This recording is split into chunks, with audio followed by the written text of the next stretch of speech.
Okay, so this is the chapter 1 review for anatomy, and first the things that she already made a quiz on were the regional terms, which are like the different like body parts, and then systems of the body, which both are on Canvas.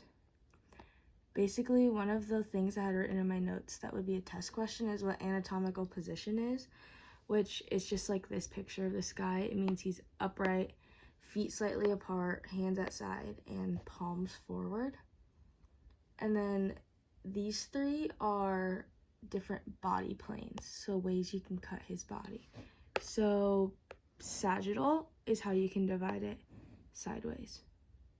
So anything like this. Two other ways you can say sagittal would be mid-sagittal, which is directly down the middle, or parasagittal, which is just like not directly down the middle. Anything that's like on either side. Frontal is hard to draw, but it would be like if I like shaved him in half this way, I guess. Frontal is front and back. Transverse is cutting him in half top to bottom. So like there, on this arm, on his head, wherever it cuts him in half, top to bottom. Another thing that we were supposed to know are what axial and appendicular mean. So axial refers to his head, neck, and then like torso or trunk. And then, okay, we don't want to tap. Appendicular is his arms and legs. So those are just like the two things. And then other words to know are to talk about up and down, you use superior and inferior. Front and back is anterior and posterior, or ventral and dorsal. Inner and outer, so like towards the midline is medial and outer is lateral. Proximal to the spot here, this spot here, this spot here, this spot here, would be your anything close to that line, like on the arm or on the leg, is proximal. Anything far from that line is distal. And then, so yeah, like on here. And then superficial and deep is kind of simple because it's like external and internal. If it's more internal, it's deeper. And then the next thing on the notes were the different cavities. So the ventral cavities, the ones on the front are, so there's like one big one, the thoracic, which is the red box.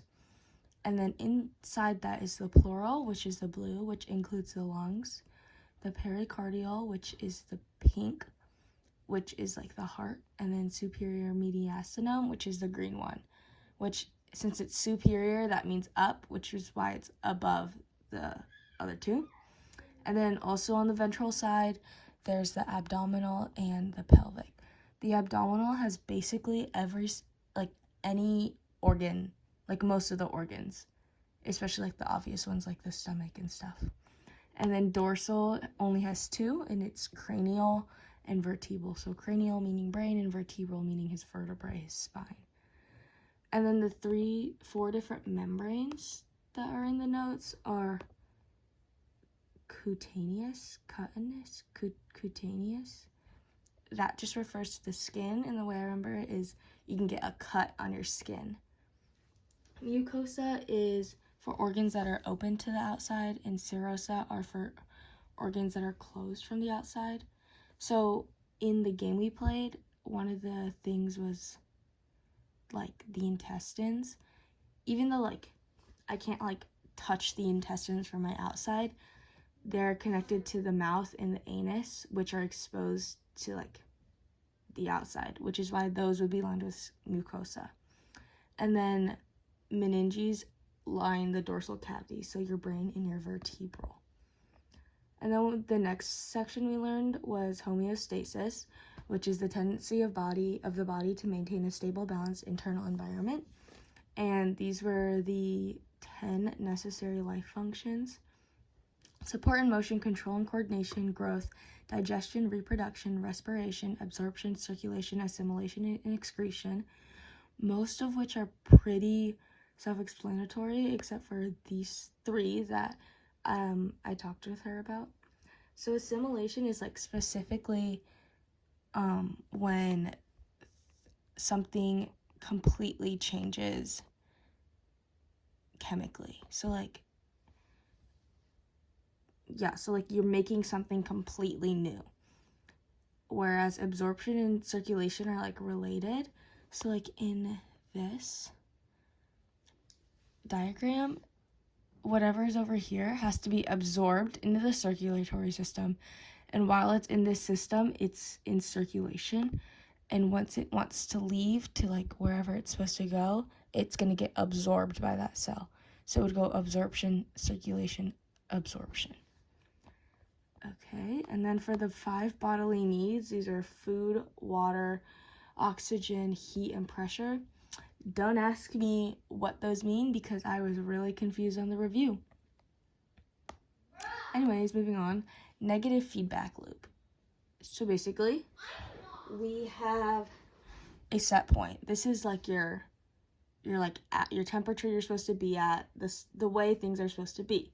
And if something affects that, it stimulates that, called the stimulus. It causes, like in her example, it was like the heat going up. It's like 118 degrees outside or something. That would set off a receptor. That receptor's like, oh, something's wrong, and it sends it to the control center. Did I say receptor? Yeah. Control center. Okay. And that control center is like, okay, something's wrong, let's fix it. Sends a signal, an output impulse to an effector, which is a body part, and that effector starts a response.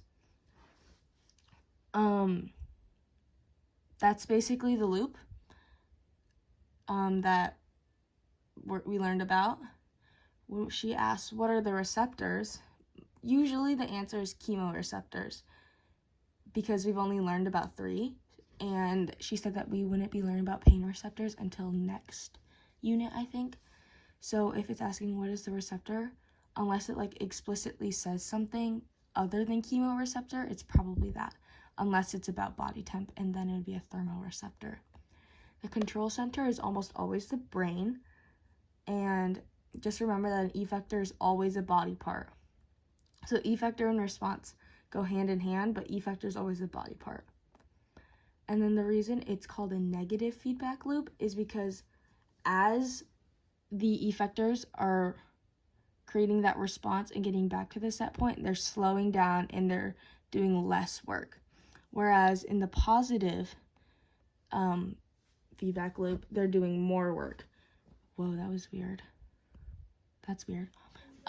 So like the one with like childbirth and production of breast milk blood clotting, your body, like a woman's body would change until she gives birth to the child, and obviously still more changes after the child's born, and then then it backs off. So like as she's in her pregnancy, they're working harder, more, and that's why it's a positive feedback loop. And then the last thing we learned about, I don't really know if it's going to be on the test, where like the lab we did, where we learned about like temperature, pulse, respirations, blood pressure, and reflexes. I don't know what we need to know on those, but hopefully that helped. Let me know if you have any other questions.